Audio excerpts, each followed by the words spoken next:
Hi, this is Geetanjali. आज के इस वीडियो से हम कंटिन्यू करेंगे इंडियन पीनल कोड के मल्टीपल चॉइस क्वेश्चन। ये सीरीज़ सुबह 9 बजे आएगी जिसमें हम डेली 20 MCQs को सॉल्व करेंगे। इससे पहले हम एविडेंस एक्ट की सीरीज़ कंप्लीट कर चुके हैं।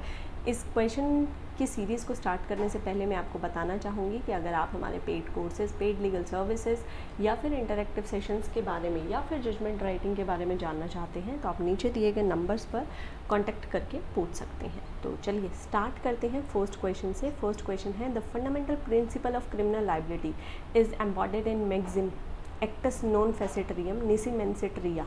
The maxim was developed by. कहाँ से डेवलप हुई है ये maxim?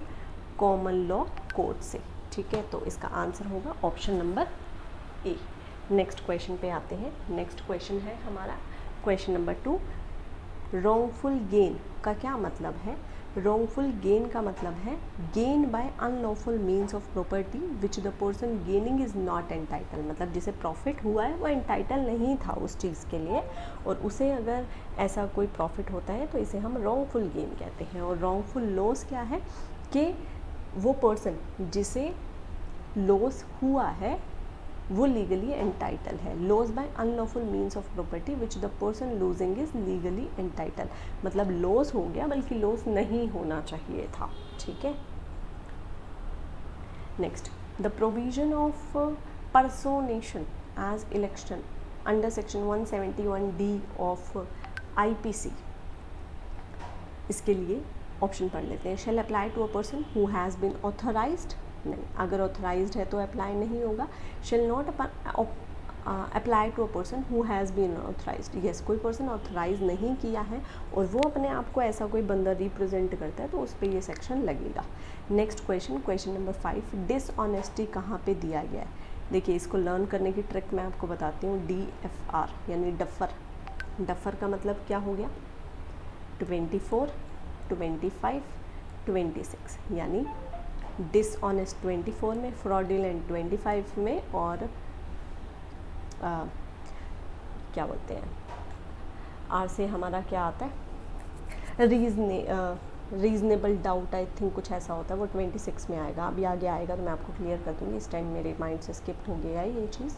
Next question, question number 26। Fraudulently अभी हमने पढ़ लिया है। कहाँ पर दिया गया है फ्रॉडुलेंटली? हमें सेक्शन नंबर 25 में। Next question, question number 7।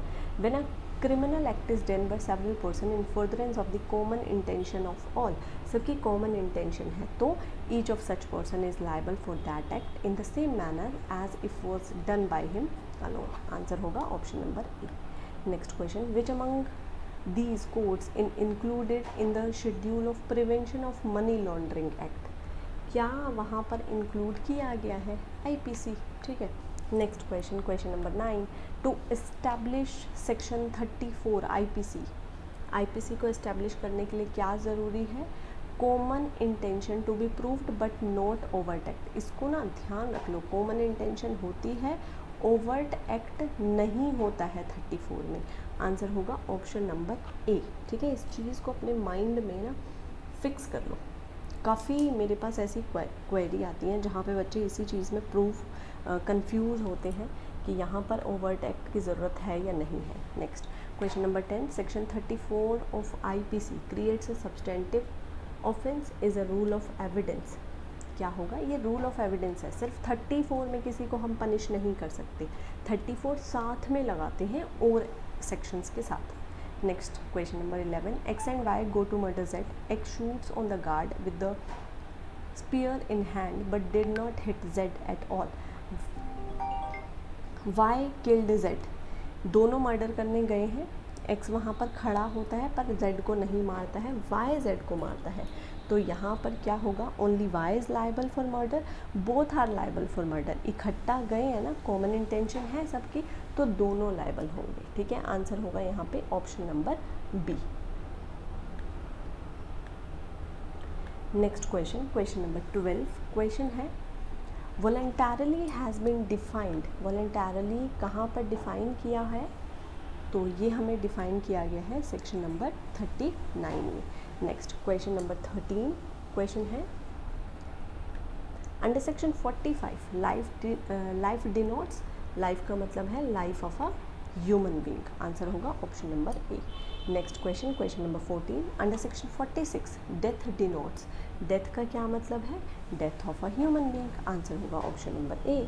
Next question, question number 15, illegal का क्या मतलब है, everything which is an offence which is prohibited by law which is furnish a ground for civil action. तो ये तीनों होता है, जब आप इलीगल की डेफिनेशन पढ़ेंगे ना तो आपको वहाँ पे ये चीज़ क्लियर होगी। नेक्स्ट, एनिमल का क्या मतलब है, any living creature including human being या फिर अदर देन ह्यूमन बींग, तो ह्यूमन बींग तो आ गया ह्यूमंस में, तो यहाँ पे होगा option number B.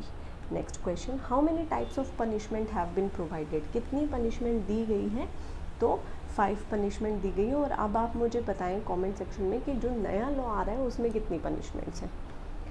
Next section, question number 18, under section 60, in certain cases of imprisonment the sentence of imprisonment has to be wholly rigorous, has to be wholly simple, can be partly rigorous, partly simple, तो क्या answer होगा option number C. ठीक है। Next question number 19, sentence of imprisonment for non payment of fine, non payment of fine के लिए कितनी punishment होती है, एक मिनट ऑप्शन देख लेते हैं।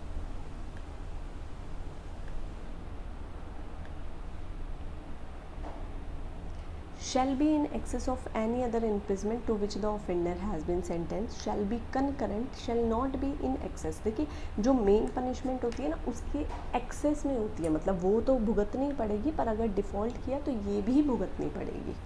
अब ये कहते हैं सेक्शन नंबर 20, क्वेश्चन नंबर 20 में under section 65 sentence of imprisonment for non payment of fine is limited to, कितना है, 1/4 of the maximum term of the imprisonment, तो आंसर क्या होगा ऑप्शन नंबर बी। ये क्वेश्चन भी बार बार एग्जाम में पूछा जाता है।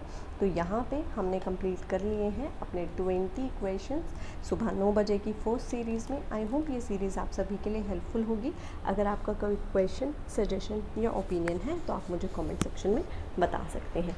आज के लिए बस इतना ही, मिलते हैं कल सुबह 9 बजे।